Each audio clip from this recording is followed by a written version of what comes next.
अस्सलाम वालेकुम, मैं हूं हबीब अकरम और आप देख रहे हैं प्रोग्राम नुक्ता नज़र। मुजीबुर रहमान शामी साहब हमारे साथ मौजूद हैं और आज शामी साहब के साथ जिन मौज़ूआत पर गुफ्तगू होगी उनमें सबसे पहला मौजू तो है बल्दियाती इलेक्शन, जिसके बारे में अभी अब से थोड़ी देर पहले ही इलेक्शन कमीशन के एडिशनल सेक्रेटरी शेर अफगन साहब ने बताया कि 5 नवंबर को पंजाब और बलूचिस्तान के लिए शेड्यूल दे दिया जाएगा। और इसके बाद फिर हम बात करेंगे कि वज़ीर आज़म एक बार फिर पाबा सफ़र और पावर रकाब जिसे कहते हैं, अब वो बरतानिया चले गए हैं और शहबाज शरीफ साहब भी वहीं पहुंच गए हैं तुर्की से होते हुए, और हमारे चीफ ऑफ आर्मी स्टाफ इस वक्त चीन में है। तो गोया एक दौरा डिप्लोमेसी का एक सीज़न है, एक स्पेल है जो इस वक्त चल रहा है। और उसके बाद इसफंदियार वली साहब के ऊपर आज़म खान होती ने इल्ज़ाम लगाया कि उन्होंने $3.5 करोड़ में पख्तूनों का खून बेच दिया और पख्तूनख्वा को नुकसानात पहुंचाए उनकी वजह से कि पख्तूनख्वा सूबा जो है वो खून में नहलाया गया। और फिर इमरान खान साहब ने जो 7 निकाती एजेंडा दिया है पाकिस्तान की मीशत की बहाली के लिए, इस पर भी बात होगी। शामी साहब, सबसे पहले तो बल्दियाती इंतखाबात, अदालत के कहने पर इलेक्शन कमीशन ने कोई इनकार नहीं किया। देखिए, बल्दियाती इंतखाबात से पहले जो 27 अक्टूबर को यानी कल दुनिया भर में कश्मीरियों ने यौम सियाह मनाया। 27 अक्टूबर कश्मीर पर गासिबाना कब्जा किया गया था भारत की तरफ से,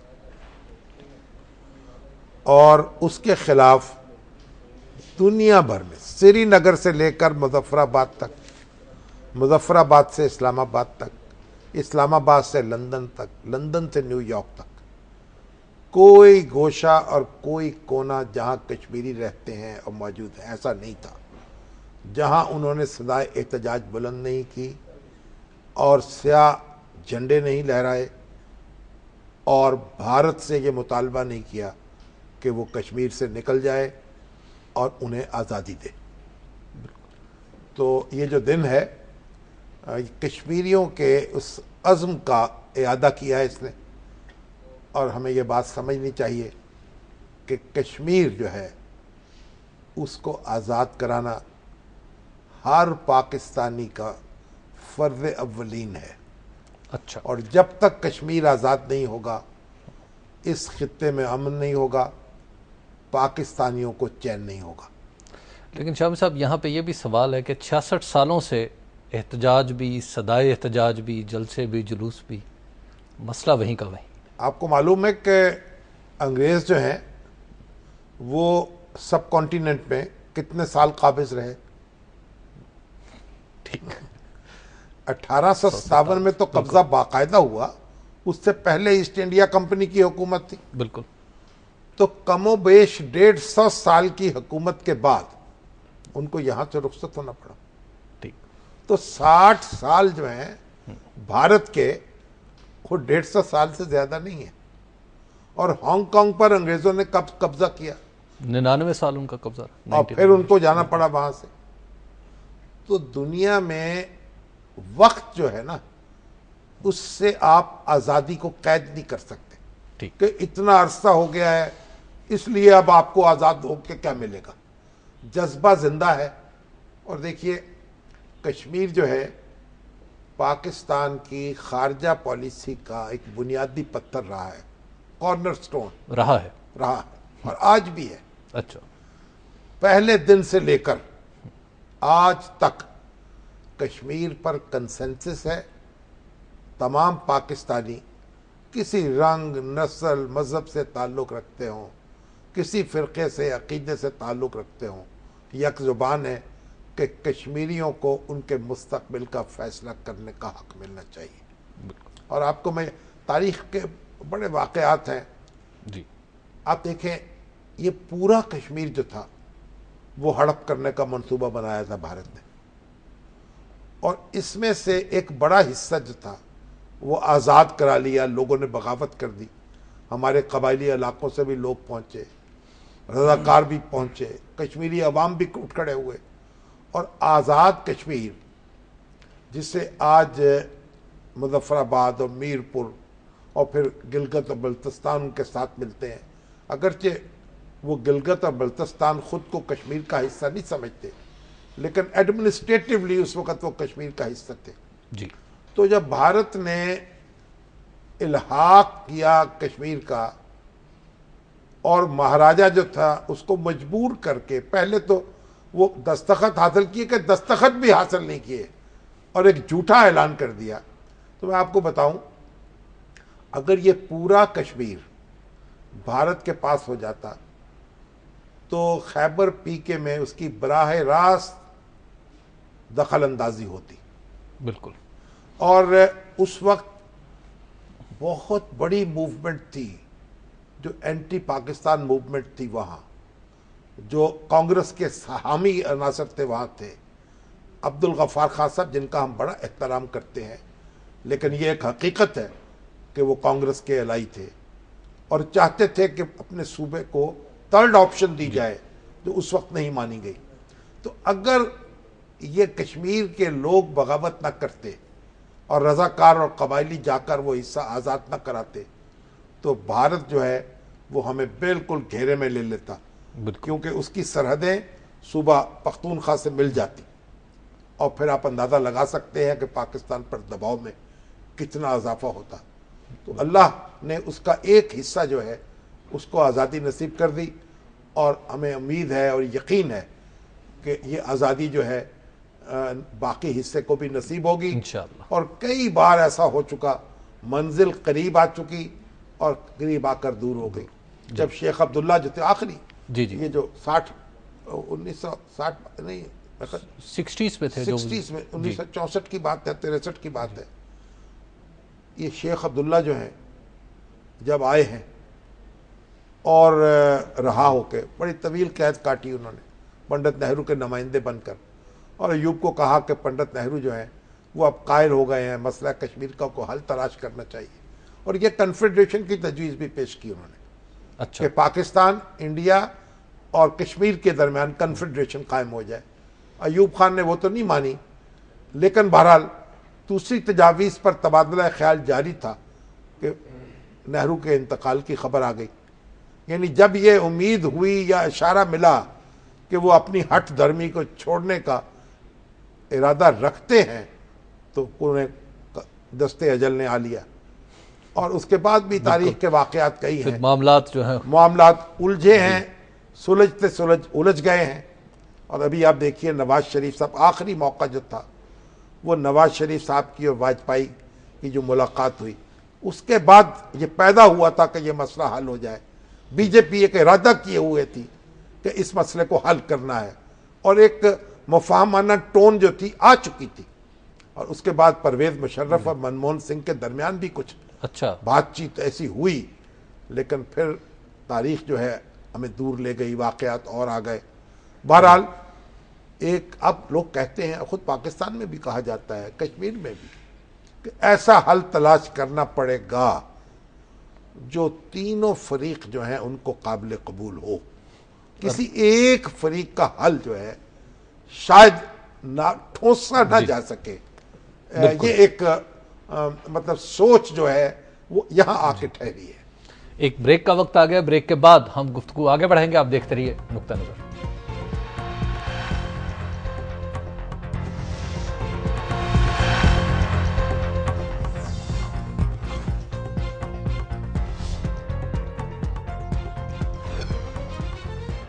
नुक्ता नज़र में एक बार फिर खुशामदीद। बल्दियाती इंतखाबात के हवाले से इलेक्शन कमीशन ने कहा है शामी साहब 5 नवंबर को हम शेड्यूल अनाउंस कर देंगे, लेकिन सिर्फ 2 सूबों में, बलूचिस्तान और पंजाब। नहीं तो वो तो सुप्रीम कोर्ट ने हुक्म दिया था ना जी कि आप सिंध में तो 27 नवंबर को इलेक्शन करा दें और 7 दिसंबर को पंजाब में और बलूचिस्तान में करा दें। ठीक। खैबर पीके जो है वहाँ भी कानून साजी हो रही है, उन्होंने कहा उसका मामला 4 नवंबर को तय करेंगे। बिल्कुल। और एडजमेंट हो गई थी जी। अब आप ये देखिए कि ये तो खबर तो ये आई है कि इलेक्शन कमीशन ने पैसे मांग लिए हैं। एस्टिमेट यह कि 10 अरब रुपया खर्च होगा इन इंतखाबात पर। अब 6 अरब रुपया तो फौरी तौर पर उन्होंने मांग लिया वजारत खजाना से। उम्मीद है वजारत खजाना को भी देना पड़ेगा, और एक अफरा तफरी में इलेक्शन होंगे। बिल्कुल, क्योंकि ये तकरीबन 4 गुना बड़ी एक्सरसाइज है आम इंतखाबात के मुकाबले में। आम इंतखाबात में कोई 24-25 हज़ार उम्मीदवार थे, और इनमें तो हो सकता है कि इन 90,000 और लाख के करीब हो सकते हैं कैंडिडेट्स, क्योंकि इतनी कॉन्स्टिट्यूएंसीज होंगी और बैलेट पेपर्स जो हैं वो भी करोड़ों में छपेंगे। कितने? 60 करोड़, 50 करोड़ के करीब कह रहे हैं, 50 करोड़ के करीब छपेंगे। बिल्कुल। और फिर अभी वोटर्स लिस्टें जो हैं, इलेक्शन कमीशन कह रहा था कि ये हतमी नहीं बन सकी और दुरुस्त नहीं बन सकी। हल्का बंदियां जो हैं वो अब हुकूमतों के सुपुर्द कर दी गई है। हाँ। तो सुप्रीम कोर्ट का जो हुक्म है, बस उसकी तामील के लिए एक भाग दौड़ शुरू हो गई है। लेकिन हम इस तामील में कुछ बिगाड़ तो नहीं बैठेंगे? कैसे? कि मतलब इलेक्शन के जैसे हल्का बंदियों पे भी एतराजात हैं अब ये मुझे के।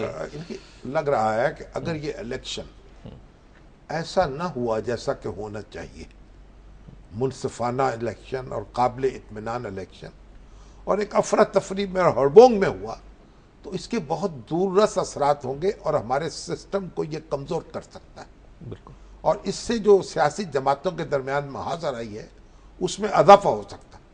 तो शमी साहब, MQM ने भी तो अपने कुछ कार्ड्स शो किए हैं ना, on the eve of announcement वो चले गए हैं सुप्रीम कोर्ट में MQM वाले, वो लेके कि जनाब ये सिंध लोकल गवर्नमेंट जो एक्ट है इसको अब फारिग कराएं।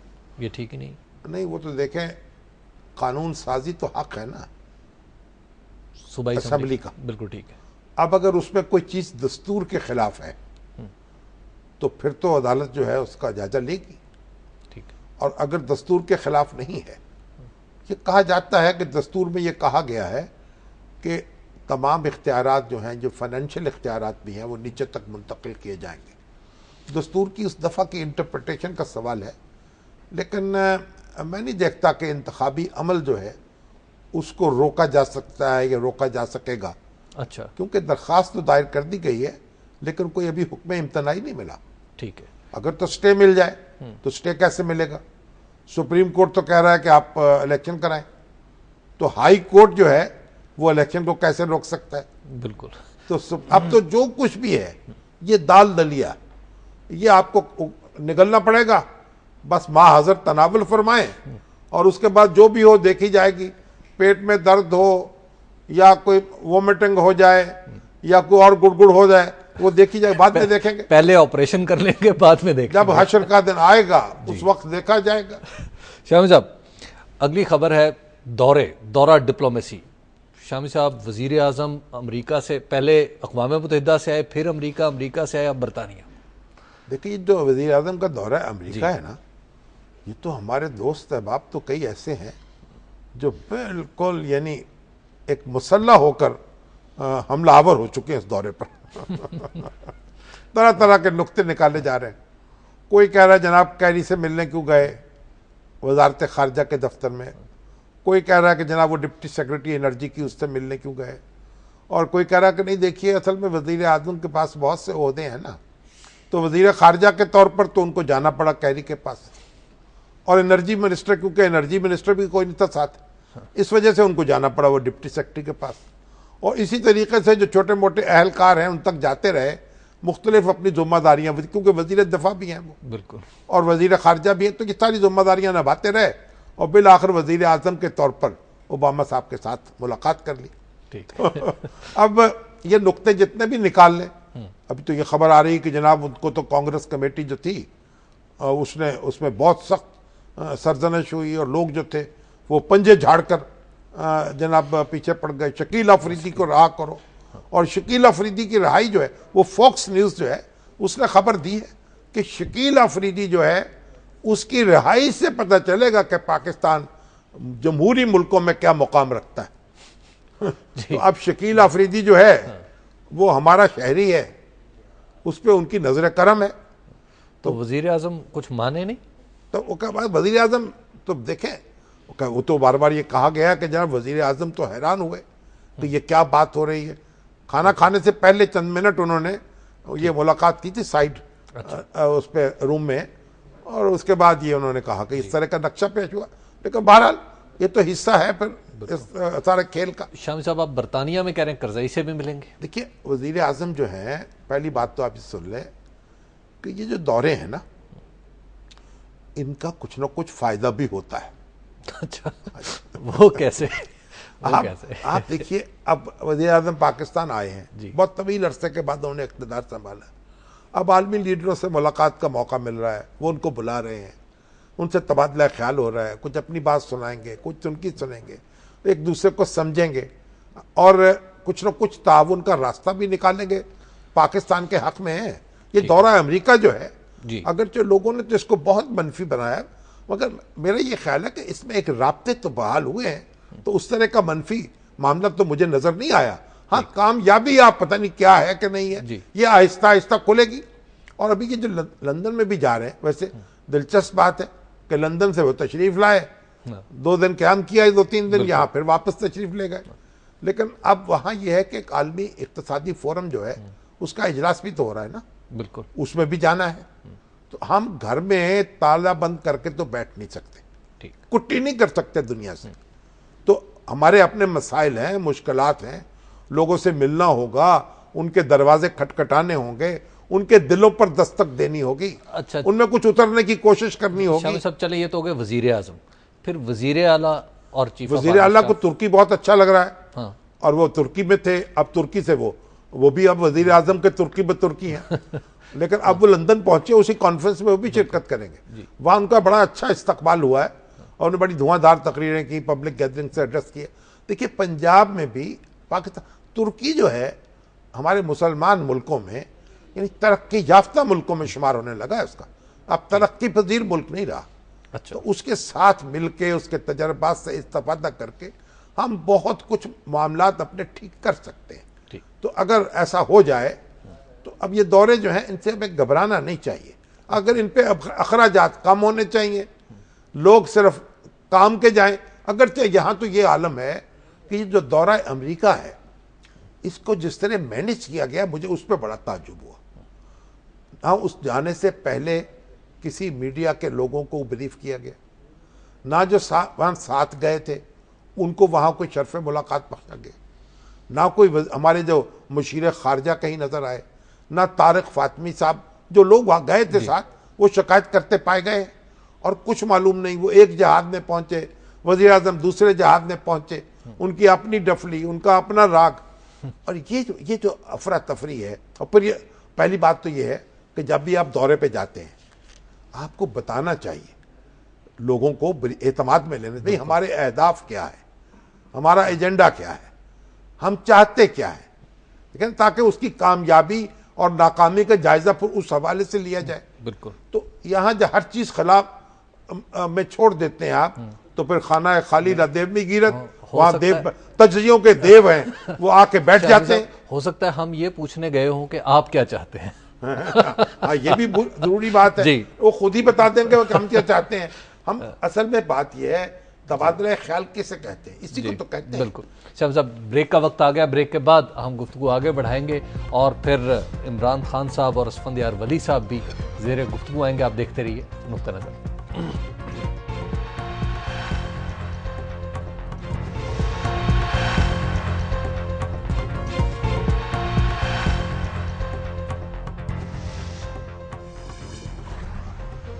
नुक्ता नज़र में एक बार फिर खुश आमदीद बात हो रही थी दौरा डिप्लोमेसी के हवाले से। तो शामी साहब, हमारे वज़ीर आज़म तो गए हैं मगरिब में, चीफ ऑफ आर्मी स्टाफ चलेंगे मशरिक में। हाँ, चीफ ऑफ आर्मी स्टाफ का जाना मुझे कुछ समझ नहीं आया, क्योंकि वो तो अब रुखसत होने वाले हैं। बिल्कुल।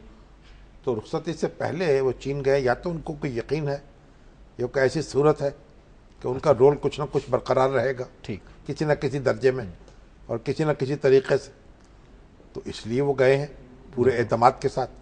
या फिर सोचा उन्होंने कि चलिए जहाँ अलविदाई खाने इतने खाने हैं तो चीनी खाना भी खा लें, ठीक। तो गोया अब इन दोनों में से कोई या तो एक उनको तो अब वो तो देखिए ना, अब वो तो उनको जब जिस मुकाम पर वो हैं वहाँ अब क्या कहना उनसे। ठीक, चले शाहबाज साहब, अगली खबर की तरफ चलते हैं। असफंदियार वली साहब ने $3.5 करोड़ $35 मिलियन लिए पख्तूनख्वा का खून बेच दिया। नहीं, वो तो ये जो आजम होती साहब है जी, हमारे जो वजीर आला थे, अमीर हैदर होती, उनके वालिद साहब हैं, और ये भाई हैं मोहतरमा बेगम नसीम वली खान के। ठीक। और बड़ी दिलचस्प बात है कि तारीखी तौर पर इनकी दोस्ती ज़्यादा रही असफंदियार वली से। अच्छा। और इनकी जो मोहतरमा है बेगम नसीम वली खान, उनके और असफंदियार वली के दरमियान एक सर्द जंग रही।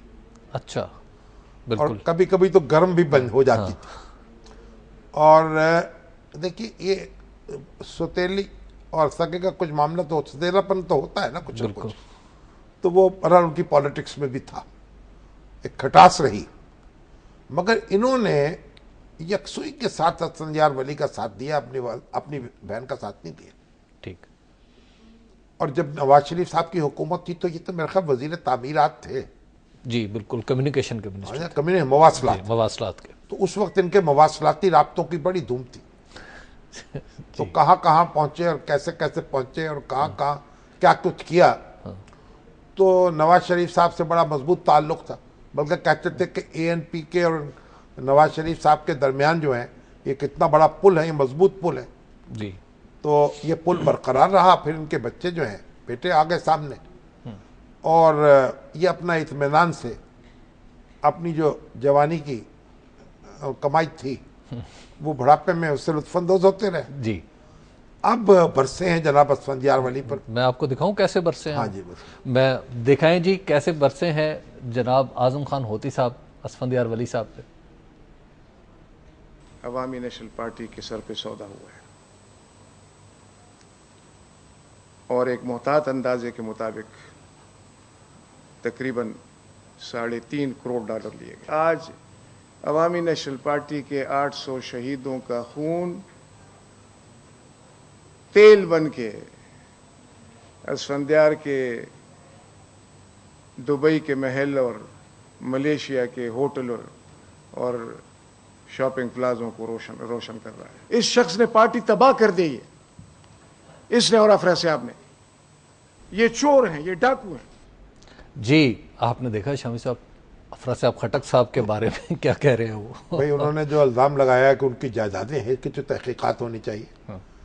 यानी जायदादें अगर मौजूद हैं फिर तो इल्ज़ाम में हकीकत होगी, मगर ना तो एक उन्होंने कहा इतने करोड़ डॉलर ले लिए गए, कैसे लिए गए, कहाँ लिए गए, इसकी तो कोई एविडेंस पेश नहीं की। एविडेंस तो नहीं पेश की, लेकिन एक दिलचस्प बात उन्होंने बताई। वो कहते हैं अमेरिका गए थे, बस वहाँ पे कुछ सौदेबाजी हुई है। बहरहाल हाँ, इस सौदेबाजी तो अमेरिका में जाने की ज़रूरत नहीं है, यहाँ बैठकर भी हो सकती है, ठीक है, दुबई में बैठकर भी हो सकती है।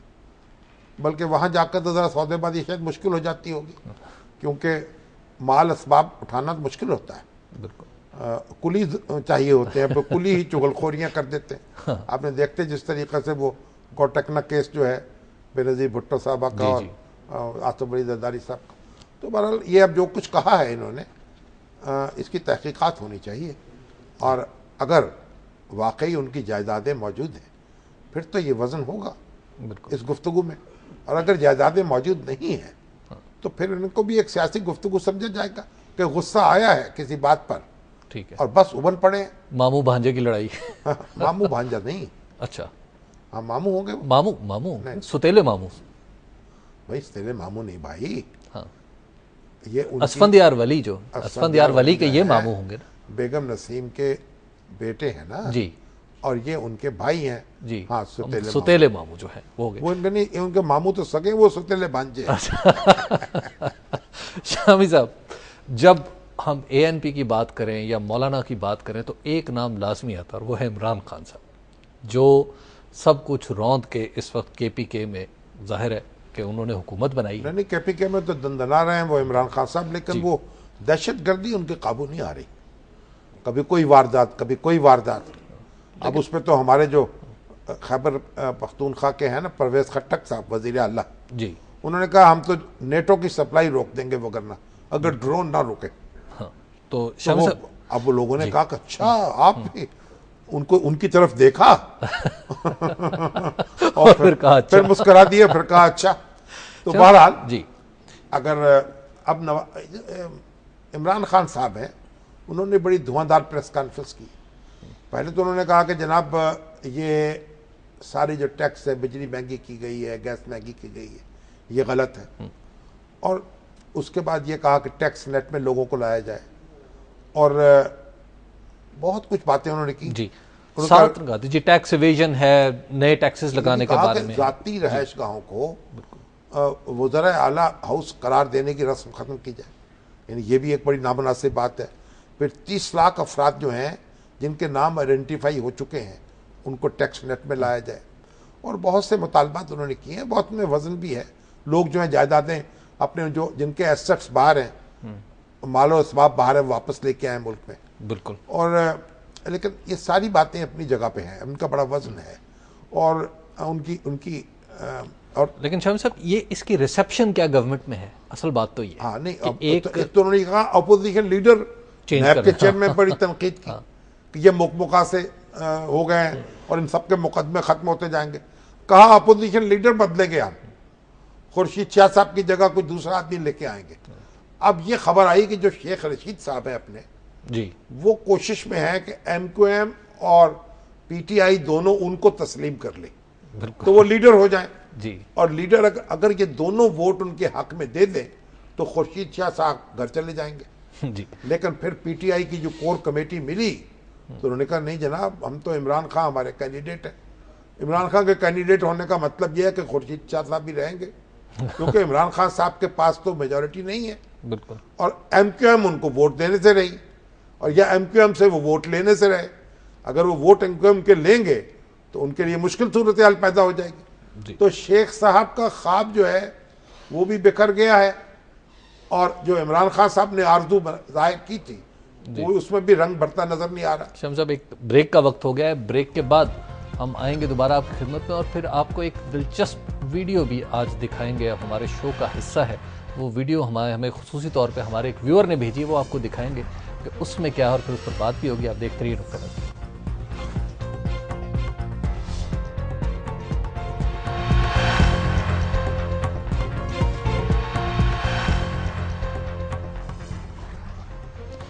नुक्ता नज़र में एक बार फिर खुश आमदीद। ब्रेक पर जाने से पहले शामी साहब बता रहे थे कि शेख रशीद साहब के तो कोई चांसेस नहीं, शामी साहब कायदे इस इख्तलाफ बनने नहीं, शेख रशीद साहब चांसेस खत्म हो गए, इमरान खान साहब का भी खत्म है। वो खुर्शीद शाह साहब जो हैं जी बाकी रखेंगे अपनी और वो इत्मीनान से कायदे इस इख्तलाफी करते रहे जी। तो शामी साहब आज मैं गया शरखपुर के करीब, शेखुपुर और शरखपुर के दरमियान समझे, एक बुजुर्ग है शेख मोहम्मद अफजल। अच्छा। तकरीबन 85-90 साल की उम्र होगी। उन्होंने 64 कनाल ज़मीन वहाँ अतिया दी एक यतीम खाना आगोश नाम से बनाने के लिए, अल खिदमत वालों को।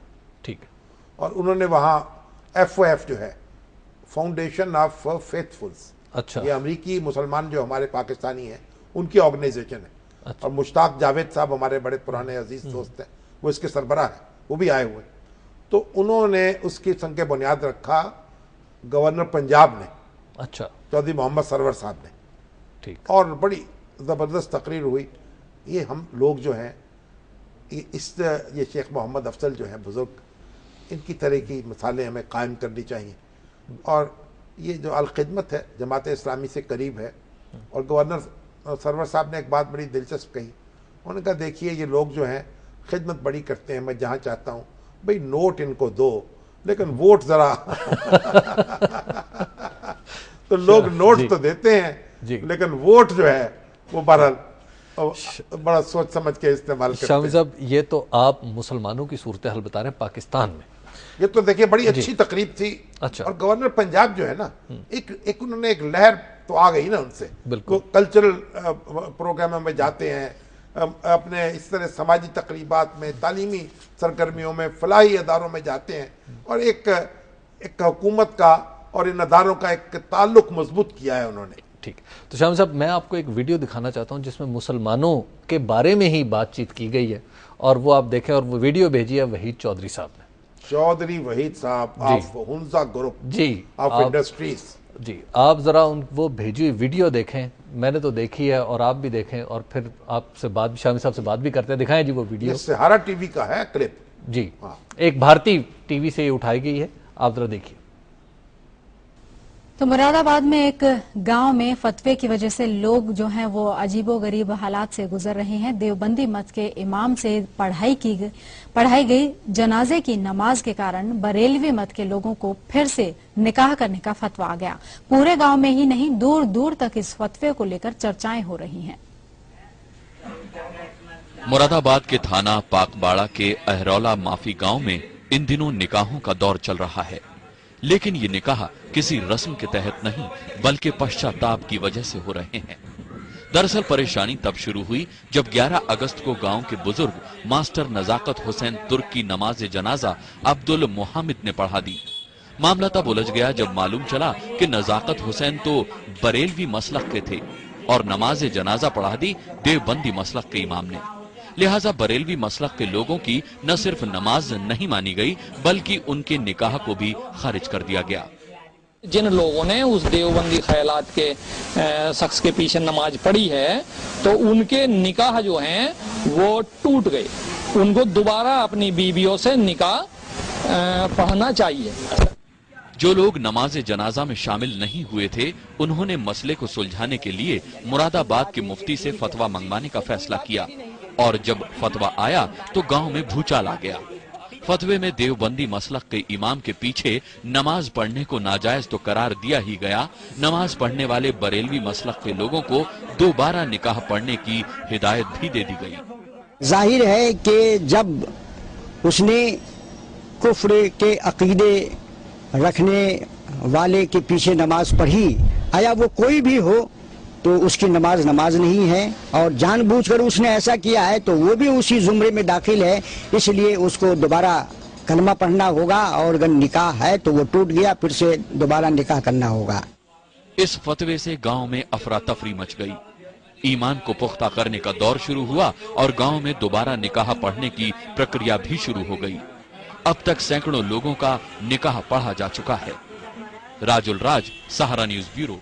जी, आपने देखी ये वीडियो। शामी साहब दोबारा कलमा पढ़ रहे हैं और एक दूसरे को, यानी ये जो एक बदतरीन मंजर देखा है मैंने फिरका परस्ती का, अब अंदाजा करें ये इंडिया में जहां मुसलमान जो हैं उनको अपना वजूद बरकरार रखना मुश्किल हो रहा है, ये वहां की फिरका बंदी है।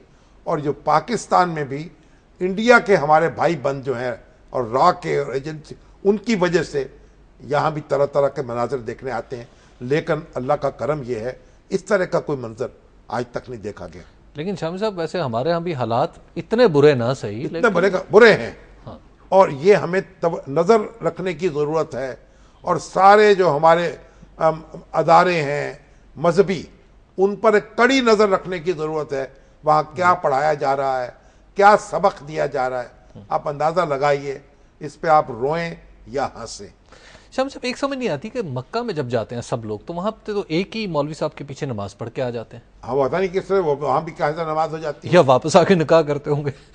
ये अजब सूरत है इस किस्म की जो तूफान बदतमीजी है। अब देखिए, बरेली और देवबंद दोनों हिंदुस्तान में है, दोनों दो शहर हैं, दोनों ये दो मदरसे कायम हुए वहाँ, और मदरसों के हवाले से फिरके बना दिए गए। और वो फिरके ऐसे हैं कि वो फरमा रहे हैं ये कुफर का इर्तकाब किया उन्होंने, यानी काफिर बना रहे हैं। और ये है जनाब, वो इकबाल ने कहा था ना, दीन मुल्ला फी सबीलिल्लाह फसाद। तो इस तरह के मनाजर देखकर वो बात याद आती है। शामी साहब, ये एक बड़े दिलचस्प सवालात आज आए हैं और ख़ास तौर पर दौरों के हवाले से। ये एक अब्दुल रज़ाक थहीम साहब हैं, ये मीरपुर ख़ास से इन्होंने सवाल किया और ये कह रहे हैं कि थहीम साहब कह रहे हैं कि नवाज शरीफ साहब वज़ीर आज़म सिर्फ इसलिए बने थे कि ये बैरूनी दौरे कर सके। तो आप पीपल्स पार्टी को चाहिए कि इनसे पूछें। वो कहा ना, हम मशहूर है ना, आवाज़ दी नाबीना हाफिज साहब को, किसी हाफिज साहब हलवा खाएंगे जी, तो उन्होंने कहा कि नाबीना जो है, फिर वो गाली दे के खुद अपने आप को कहा फिर नाबीना किस लिए हुए हैं, हलवा ही तो खाना है। फिर तो भाई बात दुरुस्त हो गई। तो गोया दौरे तो फिर करने पड़ेंगे जी, जब इसीलिए सारा कुछ किया गया है तो दौरे तो होंगे जी। हमारे साथ हैं जी अली कराची से। जी, अस्सलाम वालेकुम अली साहब। जी वालेकुम शामी साहब, अस्सलाम वालेकुम। वालेकुम अस्सलाम। शामी साहब, मुझे तो अफसोस है, कल बहुत बड़ी कॉन्फ्रेंस कराची में हुई थी, विलायत कॉन्फ्रेंस, तो उसके हवाले से आप लोग कोई टॉक शो करते नहीं है और उसमें अमीर चीज़ी नहीं है, कहा था हम मुज़ाकरात करना चाहते थे, कोई हमारे साथ कोई बात ही नहीं करना चाहता। अब हमें दो कॉन्फ्रेंसें हुई हैं कल, एक वहदतुल मुस्लिमीन की कॉन्फ्रेंस हुई है, उन्होंने कहा तालिबान से मुज़ाकरात बिल्कुल नहीं होने चाहिए, और दूसरे हमारे ताहिर अशरफी साहब जो हैं गूंज रहे थे, उन्होंने कहा तालिबान, वो भी उलमा इकट्ठे थे, उन्होंने कहा तालिबान से मुज़ाकरात फौरी शुरू किए जाएं। तो हमारे उलमा कराम को ये चाहिए कि वो मसलक की बुनियाद पर एक मुख्तलिफ सियासी यानी जो मौक़िफ़ इख्तियार करने की बजाय अगर आपस में मिल बैठें और एक मौक़िफ़ इख्तियार कर लें तो ये बहुत अच्छा होगा। शामी साहब, ये फारिया हसन साहिबा हैं और ये हैं डेनमार्क से। इन्होंने सबसे पहले तो एतराज़ ये किया है कि शामी साहब आप कह रहे हैं कि इमरान खान से दहशतगर्दी कंट्रोल नहीं हो रही, कैसे? एक तो उन्होंने बड़े गुस्से में नहीं, मैंने ये नहीं कहा, मैंने कहा कि दहशतगर्दी जो है जी उसने उनको परेशान किया हुआ है जी। तो दूसरा उन्होंने ये बताया कि जनाब डेनमार्क में इस वक्त बड़ा शदीद तूफान आया हुआ है। अच्छा। तो मेरा ख्याल है इस तरह के मिजाज के साथ तूफान तो आई जाता है। तूफान तो जनाब कुछ इसमें आपका भी रोल नजर आता है मुझे। अच्छा शाम साहब, आमिर साहब हैं, ये कह रहे हैं कि जनाब अवाम का फैसला मानते हैं और 11 मई को अगर हमें अवाम का फैसला मनवाना है तो फिर 11 मई को जो इंतखाबात हुए थे क्या उसे भी हम अवाम का फैसला समझेंगे? और इन्होंने रेफरेंस दिया है कराची में जो रिजल्ट्स आ रहे हैं वो जो अंगूठे के। नहीं, वो तो अंगूठे की जो स्कैनिंग जो है वो अब हो रही है, अब उसके बाद जब हो जाएगी तो फिर राय कायम करेंगे उस पर। इस वक्त तो ऐसा हो रहा है कि स्याही गलत इस्तेमाल की गई है और पढ़ना ही मुश्किल हो रहा है, लेकिन कोई अच्छी सूरत नहीं है जो भी हुई है। और इलेक्शन जो है एक मजाक बनकर रह जाएंगे अगर इन सारे तरीक़ेकार को दुरुस्त नहीं किया जाएगा। और ये तमाम सियासी जमातों पर लाजिम है वो एक क्रिकेट मैच की तरह सियासत का मैच खेलें और इस तरह ना समझें कि जैसे कोई वो कुफ्र और बातिल की लड़ाई हो रही है। अगर ये रवैया रहेगा और हर किस्म की बदमाशी की जाएगी और धांधली की जाएगी तो फिर जमहूरियत से एतबार लोगों का खड़ा यानी ख़त्म हो जाएगा। आप देखें चंद मुट्ठी भर लोग यरगमाल बना लें पूरी कौम को और जाली वोट डाल के उसके नाम पर ये समझें कि हम जमहूरियत चला रहे हैं, तो इसे कौन मानेगा? जी शाम साहब, हमारे प्रोग्राम का वक्त खत्म होने वाला है, लेकिन एक सवाल जहन में है, आप इस वीकेंड पे मैंने सुना बड़ा घूमते रहे। हाँ, घूमता तो रहा हूँ लेकिन अब तफसील बयान नहीं कर सकता। चलिए, बड़ी दिलचस्प बातें वो मैं कल बताऊंगा। चलिए फिर हम उन पर बात करेंगे कल। हमें दीजिए इजाजत कल तक के लिए, कल फिर मिलेंगे। अल्लाह ने के बाद।